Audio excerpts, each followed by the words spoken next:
عرب وحنا اعترافها مركو يسوي نوبة هذا هذا قطب قبطا لقى هاي ودن لو صوتهم لكن قطب أحنا نفري هذا الحسوس ساري هذا عرب مركي الدور كذا عرب هو ويا أذيك الرهيب الرهيب القبيلة عشي بقول سنة كور تاجت ولا تقول هذا صار ولا تقولون يسوفانيسو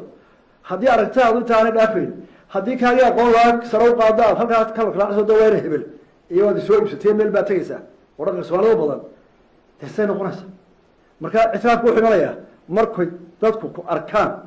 كيباتها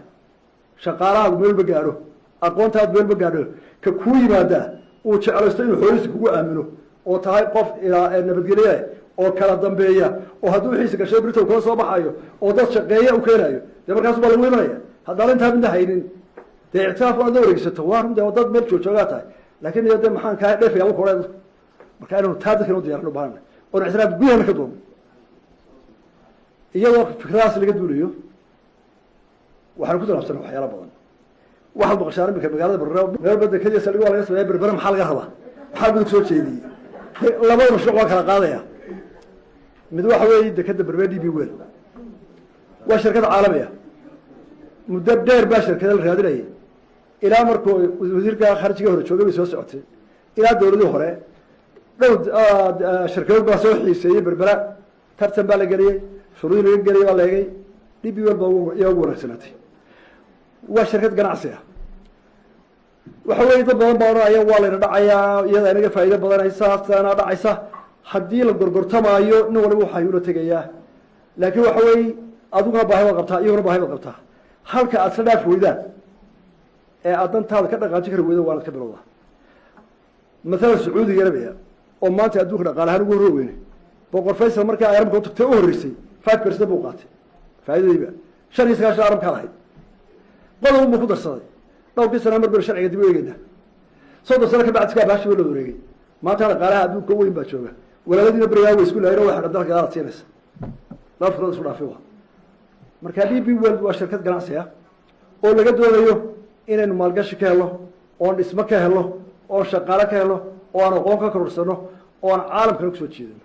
deetana waa bareedho heshiis baa loo galay aan halkii waadkeed aan markii aan marinay waana hirgashay hadana shaqada bilowday dad badan ka cabanaya jiro qeylnaya laakiin uu arganay saxta cabshaas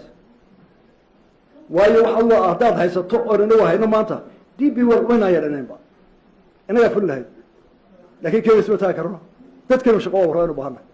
ma intaas oo la yaro soo socota iyo inta oday ee beeshan iyo xaq u baahan iyo inta cusbaan dhisa laga rabo waa in loo doono dhaqaale koobana ka taariikh laga doonayo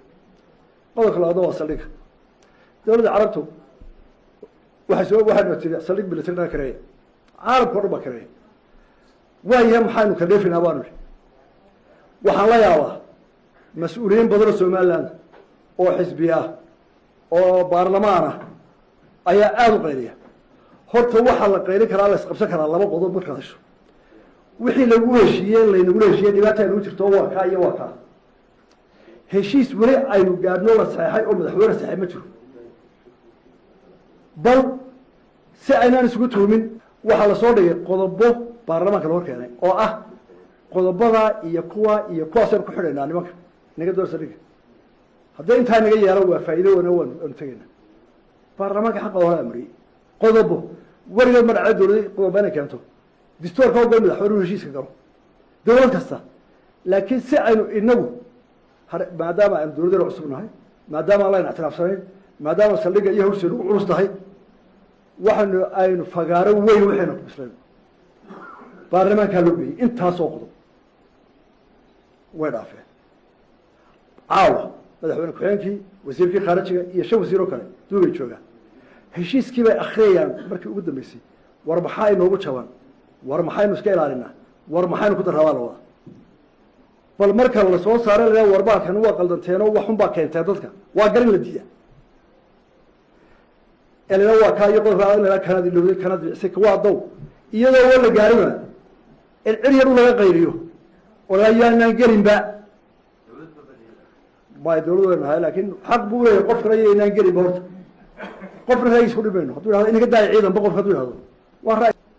laakiin isna ixtiraamo inta ka badan iyo distoorka qofku ha qayriyo haddii dastuurka loo diido wuxuu ku xaquulayahay haddii codkiisa lagu caburiyo laakiin maya ha keenin war malaynu keena inoo dana war muxuu inoo tarayaa war muxuu inoo yeelaa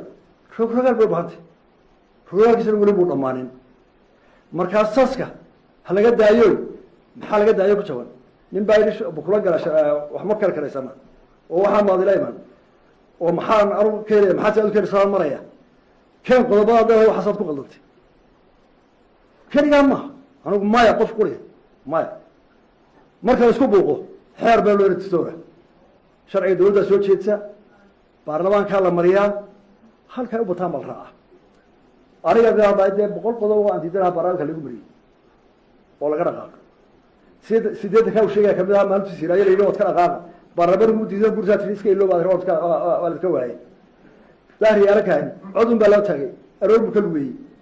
intaasoo sharciya baarlamaanku istaagay adoo qaylinayo mee ka daawa qod tahay baa codda taga waa lagaga badinaya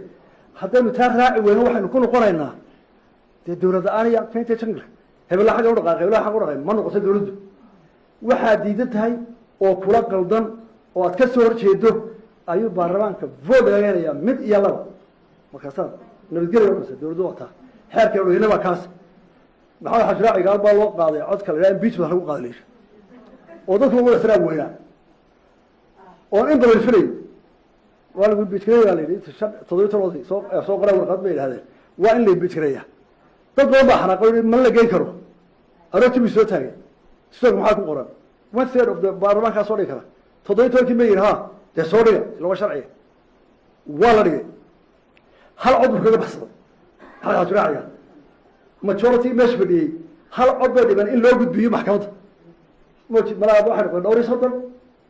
mid baa las dheeraaday dee sheekii inoo dhisay sharciyadda ee dawladdu inoo saasay ayaa ina baray in vote lagu kala bixi karo marka waxay kaasina taasu ku jiraa waa arrin dad badani ay ka qaliyaan iyagoo buuxin waxa ku jira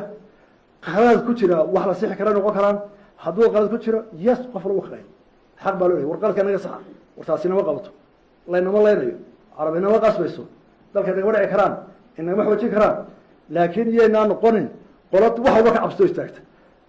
dawladda waxaa laga rabaa iyo intaasa tallaabo taa kaga hor inay qaadaan dadka haddii aan tallaabo adag loo qaadin dalku hore mari maayo haddii nin meel fadhiya ama nin qura qaniyo laga baqdo ama koox ma noqonayso kooxda xaqeeda la siinaya fikradeeda waa inay keentaa ninka suuqa ka qaylinaya ama intuu soo fadhiisto baalkan youtube-ka haddaan reeb leelay xildhibaan buu leeyay baarlamaan ku leeyay codkiisu waa la bari karaa taladiisuu geyn karaa dad badan buu abuuri karaa lobig buu ku samayn karaa wuu bedeli karaa dad badanna wixii saxa waa laga garabsanaya markaa waxaan leeyahay dadka xagga xun kor uga qaadaya laakiin shakigaaga iyo waxaaga hubso hubi wax cad aanu ku muran